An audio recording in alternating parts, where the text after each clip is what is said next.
And I'm afraid of darkness, so life is better when you light me up. And I'm ashamed of all of my mistakes, for heaven's sakes, I've been swinging from the rafters. And I don't know if I got what it takes, for heaven's sakes, throw me out with all them bastards. Small disasters, they got me running from myself at night. And all I'm after is a better way to shine a brighter light.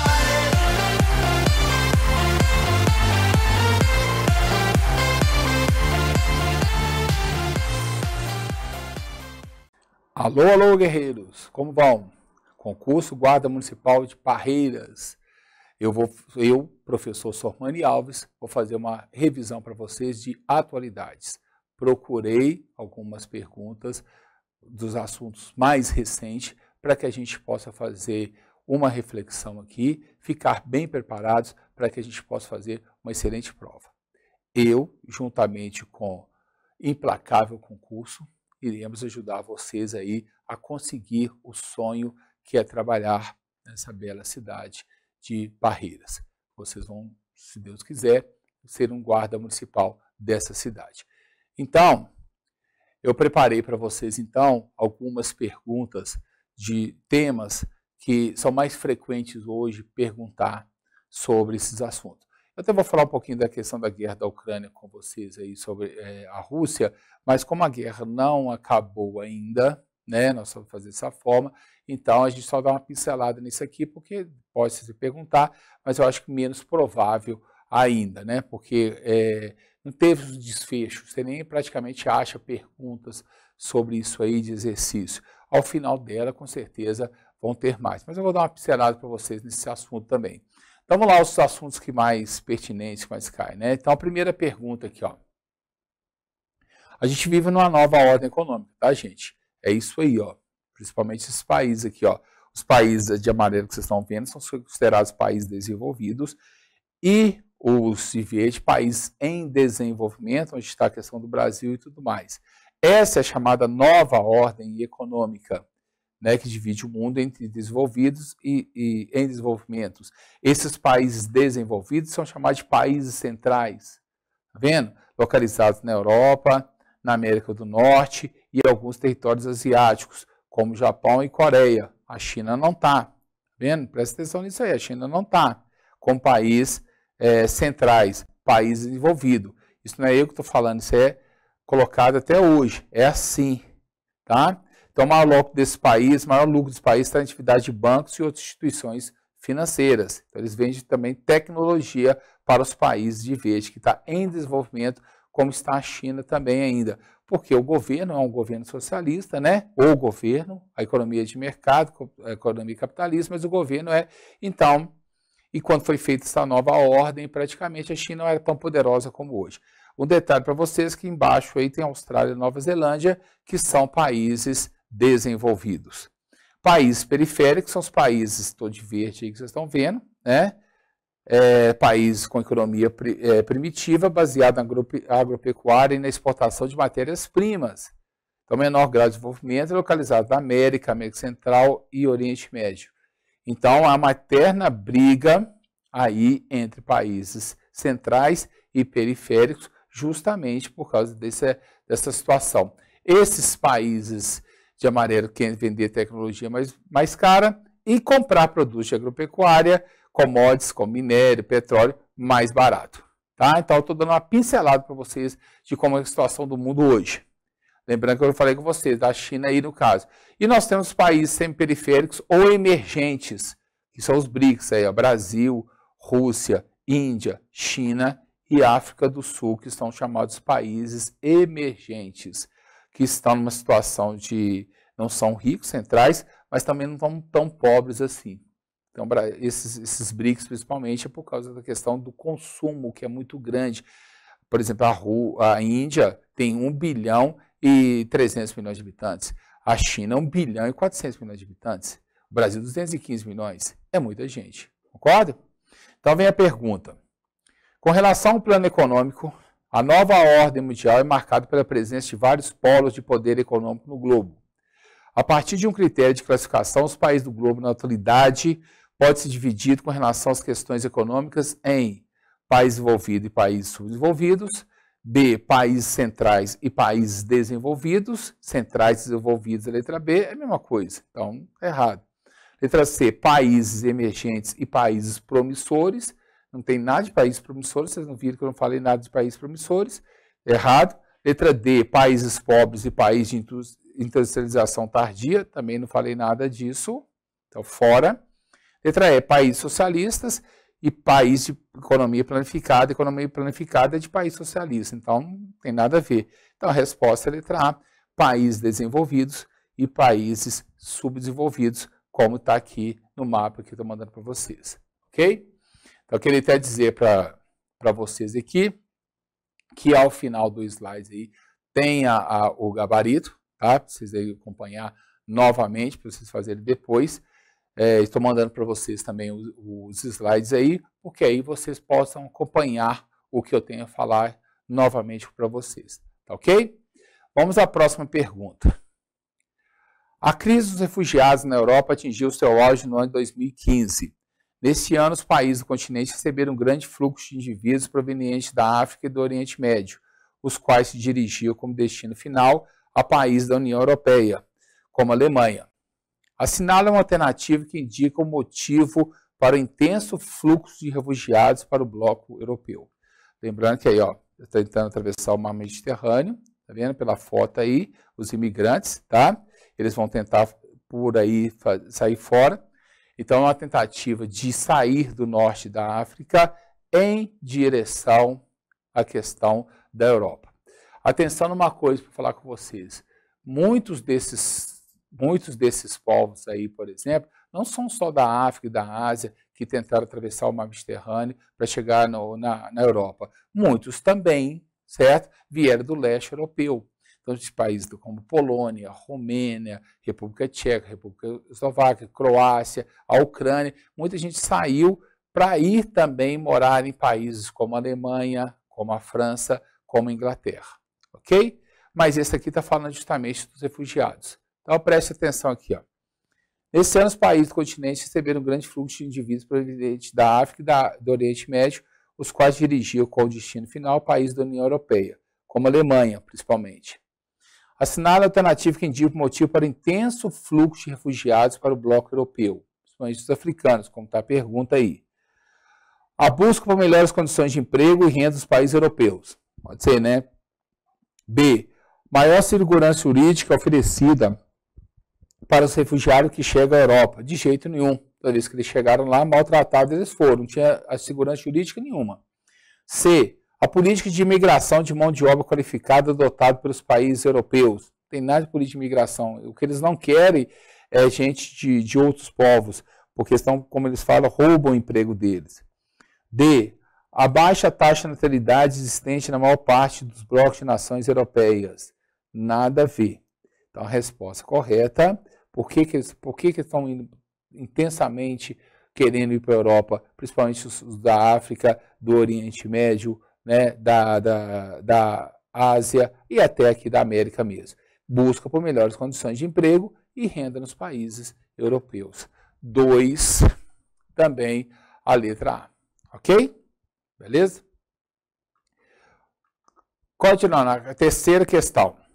Mais de 500 mil pessoas se reuniram no centro de Londres para exigir do governo britânico a convocação de um novo referendo sobre o acordo final do Brexit. A cifra de participação foi calculada pelos organizadores do protesto, que terminou em frente ao parlamento. Brexit é o termo mais comumente usado quando se fala sobre a decisão. Gente, o Brexit é a saída do Reino Unido da União Europeia. Por que ele saiu?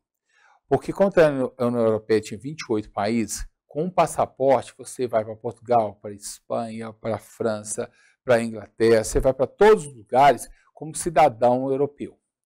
Então, muitas pessoas, como eu já falei, do leste europeu, como Polônia, Croácia, Ucrânia, República Tcheca, Iugoslávia, Bulgária, estavam saindo de seus países que eles consideravam os mais pobres e querendo entrar na Alemanha, na França e na Inglaterra. O que a Inglaterra fez? Ela saiu do bloco e, com isso, qualquer pessoa que for entrar lá tem que ter o visto, igual quando a gente foi à questão dos Estados Unidos. A gente tem que ter um visto e aí eles escolhem.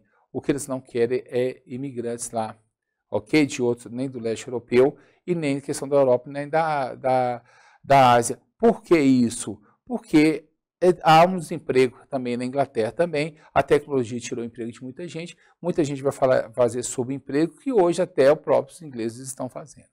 Então deixa eu mostrar um negócio para vocês aqui. Quando fala Reino Unido, presta atenção aqui no slide aqui que eu vou colocar para vocês. Quando fala Reino Unido, é isso aqui, ó. Então você tem a Inglaterra, depois você tem a Inglaterra, a Escócia e o País de Gales, que formam a Grã-Bretanha, e tem o Reino Unido, tá vendo? Inglaterra, Escócia e Irlanda do Norte. E o País de Gales. São 4 países que fazem... O Reino Unido saiu, então foram os 4 que saíram. Inglaterra, País de Gales, Escócia e Irlanda do Norte. Foram os 4 que saíram, tá? O Reino Unido saiu. Então, ele aí, a Rainha Elizabeth, é a rainha do Reino Unido. Entendeu? O primeiro-ministro é o primeiro-ministro do Reino Unido. Ok? Então, quando foi sair a pergunta que foi feita, foi a saída dele. Tá vendo? Brexit é um termo mais comumente usado quando se fala sobre decisão da França em deixar a União Europeia, claro que não, da Irlanda em deixar a União Europeia, de jeito nenhum, do Reino Unido em deixar a zona do euro, ela deixou há muito tempo, que ela sempre deixou.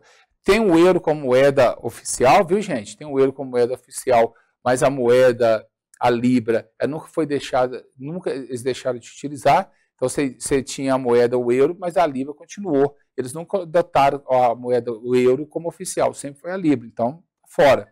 E voltando, letra D, do Reino Unido em deixar a União Europeia. Essa aí, letra D, a resposta correta, né, da número 3. Ok? Questão, aí a União Europeia aí, tá vendo? A Turquia, por exemplo, no fundo aí, vocês estão vendo aqui, ela só não entra aí porque ela é da religião islâmica. E religião islâmica, muçulmanos, são considerados terroristas. E o restante aí, todos os povos em azul, tirando agora a Inglaterra que está aí, fazem parte da União Europeia, são 27 membros atuais. Né? Então você pega aí, ó, você vai para a Polônia, Lituânia, para a França, Alemanha, tudo com passaporte único. 4ª pergunta. Aquecimento global, né? O aquecimento do globo é um processo natural, mas que vem sendo intensificado pelas ações humanas, especialmente por meio da... Então, o que a gente está vendo aqui hoje, por exemplo, é aqui, ó, a questão do meio ambiente, o aquecimento global devido à poluição intensa, está descongelando as calotas polares, principalmente a Antártica, as savanas muito próximas, essas árvores aí, no caso, muitas vezes até a Amazônia, se desmatar, fica até assim, isso pode acontecer, muitos tufões, muitas tragédias, muitas inundações, muitas enchentes, causando com isso aqui. Principal fator disso aí é a emissão muito grande de poluentes como CO2, que vem das indústrias e dos automóveis principalmente. Então, o aquecimento do globo, e cada vez está fazendo mais calor, né? Até a Inglaterra chegou a ter temperatura de 42 graus, 43 graus, que nunca teve na vida. O aquecimento do globo é um processo natural, mas que vem sendo intensificado pelas ações humanas, especialmente por meio da utilização de recursos renováveis. Claro, não, se estivesse usando, estaria assim. Elevação do volume de água no mar, não. Isso aí é uma... isso aqui é uma consequência, né? Porque, na verdade, com o aquecimento, o desgelo está elevando o volume de água do mar. Isso é uma consequência. A acentuação do processo de arenização, também é uma consequência, não. Concentração de chuvas nas cidades, muita chuva intensa, mas a pergunta é que vem sendo intensificado pelas ações humanas, especialmente por meio da, letra E, emissão de poluentes na atmosfera, principalmente o CO2, como tem a foto aí, por exemplo, vocês estão vendo aí, das indústrias. Ok? 5. Pesquisadores do Instituto Nacional de Pesquisas Espaciais prevê aumento da temperatura na região norte do Brasil, deslocamento de chuvas para o centro-oeste, em função do aquecimento global, que acarretaria, respectivamente, o que vai, acontecer com o aumento da temperatura para a região norte e deslocamento de chuva para o centro-oeste. Vê que praticamente, se desmatando a Amazônia como que está desmatando, há uma consequência com o aumento de chuvas para a região centro-oeste, que é uma região que tem as temperaturas bem definidas. Verão quente e chuvoso, inverno mais ameno e seco. Quando eu falar mais ameno, porque a região ali é muito quente. Só que, com o aumento da temperatura na região norte, mesmo com floresta e tudo mais, e as chuvas indo para o centro-oeste, pode acarretar isso. Então vamos lá. A número 5. Desertentação animal e diminuição do cultivo do trigo, ou seja, diminuição da questão dos animais e diminuição do cultivo do trigo, não.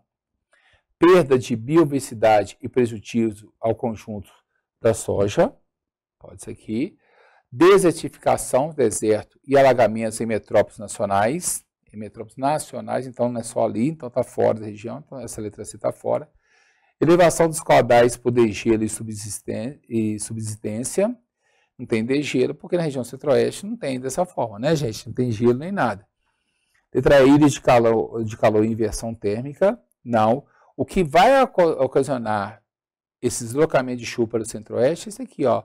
Letra B, perda de biodiversidade, é o Pantanal, é a região do Pantanal. Então, ela vai ficar cada vez mais próxima de ser um deserto.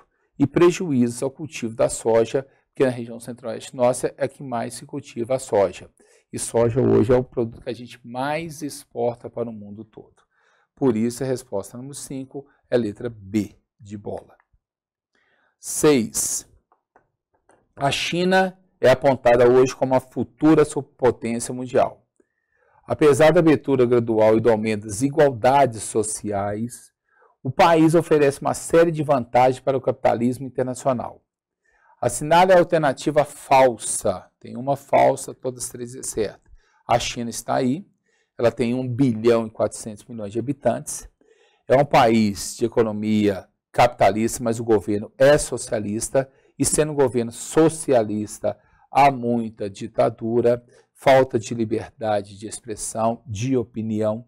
Taiwan, vocês estão vendo aí, os Estados Unidos têm apoiado porque eles ficam independentes da China. A China falou que eles pertencem à China. É uma briga muito grande com o Japão. Inclusive, a China tem feito investidas aí no Mar da China, tá? Justamente lançando mísseis nessa região do mar para intimidar Taiwan, que está querendo ficar totalmente independente. A China fala que Taiwan pertence a ela, tá? Então é um país hoje que poderia ser superpotência, só não é mais porque realmente é um país de governo socialista sem liberdade de expressão. Então todas as vantagens que ele tem, menos para se investir lá. Quais as vantagens que ele tem para ser investido lá? Para algum empresário investir em alguma coisa na China? Primeiro, o grande mercado consumidor real e o potencial que o país oferece. Isso é óbvio, claro que está certo essa questão, porque o mercado consumidor tem 1 bilhão e 400 milhões de habitantes. Qualquer um quer investir na China. B, a localização privilegiada junto às economias que mais crescem no mundo contemporâneo. As economias que mais crescem no mundo contemporâneo está lá nos Estados Unidos e Europa, ela está lá na Ásia, então está fora, né? Não tem nada a ver isso aí. Tá certo? O mais que ela tem mais próximo é o Japão, apenas, tá? Aí tá falando que junto às economias que mais crescem no mundo. As que mais crescem estão na Europa e nos Estados Unidos. Letra C, investir lá com a sólida infraestrutura em termos de transporte, energia e comunicação, que a China tem bastante, muito boa a infraestrutura dela, então pode, para investir, você tem uma infraestrutura boa, então tá certo. Letra D, mão de obra muito farta, extremamente barata em relação aos outros países. Claro, 1 bilhão e 400 milhões de habitantes, logicamente, se o cara perder o emprego, logicamente, contrata esse outro bem mais barato. A mão de obra é muito mal paga na China, tá? Então, a resposta da número 6 seria a letra B, que é falsa, tá? A localização privilegiada junto às economias que mais crescem no mundo. Ela não está nem próxima dos Estados Unidos e nem próximo da Europa. Então, a letra B está errada. O restante é vantagem para investir na China. E a 7, sabe que a população mundial concentra principalmente nos países subdesenvolvidos, mesmo que haja países desenvolvidos superpopulosos. Sabendo disso, assinale a alternativa que indica o continente mais populoso em termos absolutos. Europeu, asiático, Oceania, americano, africano, logicamente que vai ser o asiático, como que a gente vê, principalmente por causa da China e a Índia. A Índia com 1 bilhão e 300 milhões de habitantes, a China com 1 bilhão e 400 milhões de habitantes, só os dois aí tem quase 1/3 da população total, que é de 8 bilhões, que o mundo está caminhando para 8 bilhões de habitantes. Ok? Então a resposta seria letra B, na número 7. Certo? Fico aqui por aqui. Uma revisão aqui, questão de atualidade para vocês, dos assuntos mais comentados, dos assuntos que têm mais caído nas provas, tá? E espero que esses assuntos venham também na prova de vocês, para que vocês possam sair bem. Muito obrigado pela atenção. Estou torcendo para vocês. Um grande abraço e até a próxima. Tchau.